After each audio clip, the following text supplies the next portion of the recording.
Nakaalerto na ang buong pwersa ng Philippine National Police kontra hoarding at profiteering sa mga produktong petrolyo at basic commodities. Ito ay kasunod ng deklarasyon ng State of National Energy Emergency ng Palasyo.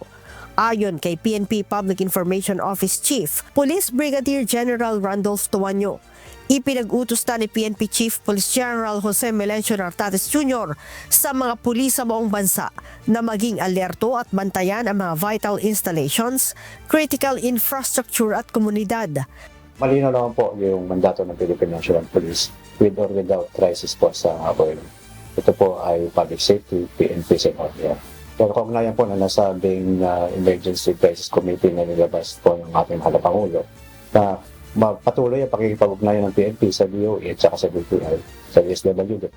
Pinaigting na rin daw ng PNP ang pagpapatrolya at pagbabantay sa mga gasolinahan, lalo na't dumarami ang mga nagsasarang gas station sa bansa.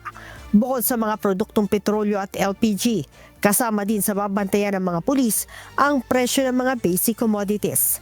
Ang pagmomonitor ng presyo ng mga pangunahing bilihin, ito ay sinasagawa patuloy ng ating mga local since day one, yung ating pong municipal or city price coordinating council, na kung saan hindi na po kinakailangan yung national na DOE para po ipagsagawa yung pagmomonitor.